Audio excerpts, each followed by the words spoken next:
Good morning, everyone. I'm sorry I can't be with you. I'm sitting in a hotel in Christchurch at the moment on business. Miriama is here from our team to represent us, the trail team, as we're beginning to call ourselves. This proposal is all about setting up, as it says there, the Eastern Bay Sustainable Garden Trail, connecting community around Kai, nature, wellbeing and resilient living. And we'll talk a little bit more about the date that we've chosen for 4th and 5th of February, which is not far away, as I get through the presentation. So the idea of this presentation is just to supplement the application that we've put in and to give you a little bit more of a pictorial romp through the kaupapa. Okay, so before I talk about the trail idea, I just want to thank the local board and yourselves for funding this project, which is almost finished. We've got the artwork by Numa happening this week, and a sign will go under the Cliff Grill sign there on the right that thanks everybody that's been involved. And it's been a wonderful experience. So we have a new garden, and the idea of I'll just show the slide that we had an awful lot of people involved, an awful lot of people gifted to the project, in particular the local board for the Wildlink funding. And what we want to do now is build on the success of that and really share that story so that we have more and more people creating their own gardens that are gifted to nature, but also creating another garden that will come out of the trail, and I'll explain that as we go through. So what's the provenance? Well, for a number of years I have been going to the Taranaki Sustainable Backyard Trail, which piggybacks on the Garden Festival, which happens in November, which started life as the Rhododendron Festival, I think. And this is where I really learnt to garden successfully, so much so that it transformed the way that I was able to grow my food, and I then was able to welcome people into my garden and teach workshops because I was so excited about the techniques that I was learning for really, low work but maximum yield. And so for a while now I've been very conscious of the fact that we have a lot of people that we can learn from here as well. So the idea of the trail in the Eastern Bays is to replicate this, but in our own unique place, in our own unique way. Just a few images from the trail. This is a wonderful permaculture garden called Carito in New Plymouth, and then a selection of gardens which I visited. I think I managed 20 gardens in 4 days, which is quite a lot. Pardon me. Whilst I was there, I also met the organisers, got lots of knowledge about setting up a trail, but I also met 2 people who created the Northland Edible Garden Trail, having, like myself, been inspired by the Taranaki Trail. And again, I've had a Zoom meeting with them and got lots of information. So they've had one trail in 2021 and they'll be running their second one, 2022, and they'll be running their second one in February this year, next year. So what are the themes? Well, as you can see, scanning across the slide here, some of the gardens are focusing on edibles, growing organic food. Some of them are focusing on building healthy soil, homes for wildlife, rewilding, or native planting, native insects. So some wonderful homes for native bees, recycled materials, use of, and beauty. And some of the gardens are very groomed and some of the gardens are quite wild. They were all different, and in each and every one I took away a learning, and I think that is what drives me to want to replicate this here in our own Eastern Bays. A few logistics. So, with the Taranaki Trail and the Northland Trail have both adopted a $2 gold coin entry.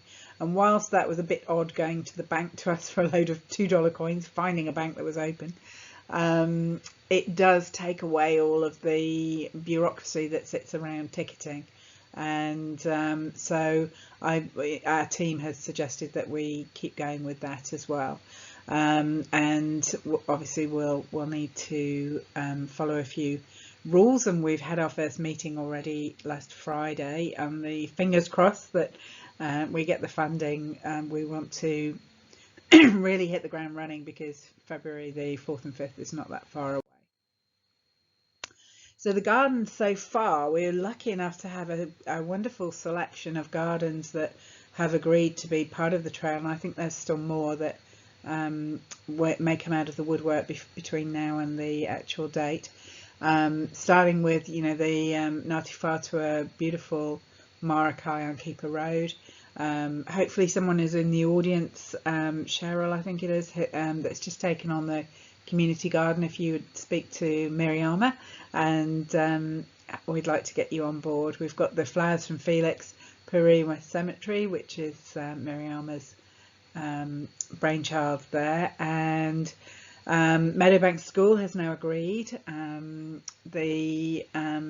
We've got some private gardens. As you know, I'm the president of St Helier's Garden Club, so I've been able to tickle a few out of that, and I've also put in a request to the Meadowbank Garden Club.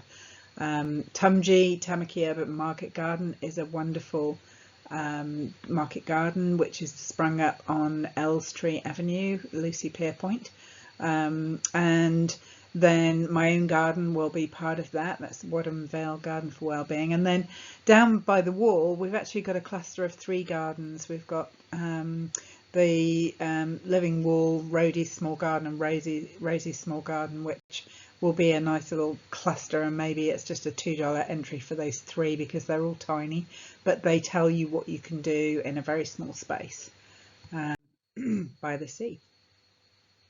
So just a few outcomes from our first meeting.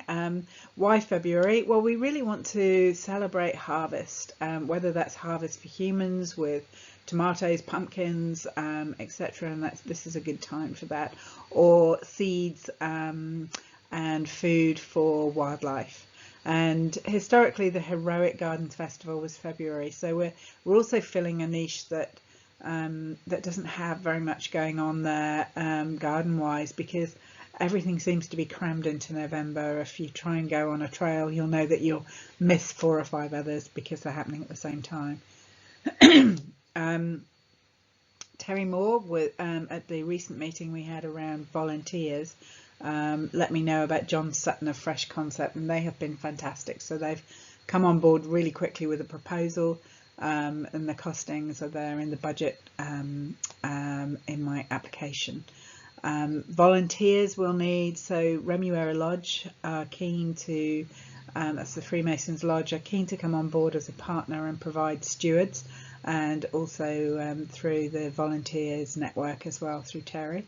Garden owners are currently in anticipation putting together information about what's special about their place so that we can produce some good communications to entice people in. We've asked people to think about maybe doing some special event of whatever might be special in their place, compost workshop, creating bee bombs. I personally am taking on a project which is close to my heart to create a little bug and beastie safari, and I've got some entomologists and Dr. Robin Simcock from Landcare Research working with me on creating that. So timing, as you can see, 10 till 3 with a $2 entry fee. So what we're beginning to suggest is that half of those takings, because we're not a poor area, is then gifted back to the board, the local board, with a view to let's create from that the next public garden. So, our idea is to create something like a little forest garden for wildlife and people in a suitable local place, and maybe it's a a place that needs a bit of work and is rather ugly at the moment, like the wall was. So some other ideas. Remuera Lodge are going to host at my place a party at the end on the Sunday evening. That'll be invited guests only. So let me know if you want to be invited. And that will be happening regardless. And then we're also looking at putting together a sustainable walking tour, or maybe e-bikes, e-scooters, and arranging a route around the trail to help make it easy for people. And the trail team are meeting again on Friday this week, depending on, hopefully, we get the funding to proceed. So I've just got a little slide on a couple of the gardens, not all of them, because we haven't got time, but most of you will be very aware of this gorgeous garden here at the Marakai. And yes, it is open to the public all the time, but on the trail, Morris has offered to do some special workshops specifically for us. And then this is a private garden, which was one of the gift the gardens. Used 18 tons of recycled concrete, which was donated from the construction industry to make a beautiful garden. And there's a video on YouTube about the making of the garden. This is the wonderful Anne, who's just joining our St Heliers committee. She is an amazing enthusiast and has got a lot of tips and tricks about living in a small garden. And people in her retirement village, who there is an intensive care area, they wheel the wheelchairs up to look at her garden on a regular basis because it cheers them up and makes them or helps their health. So that's a very nice story. Lucy Pierpoint's Tamaki Urban Market Garden, where you can go and get fresh veggies. And Mariama's Flowers from Felix, which I just visited, and wonderful experience to walk around and pick a bouquet of wildflowers. Absolutely gorgeous, and such a special thing to do for everybody and anybody that has lost somebody and to that cemetery. So we've talked about gifting on. Yes, that idea that half of all the takings, I don't know how much that will be. It really depends on footfall, and we can revisit that at a future meeting.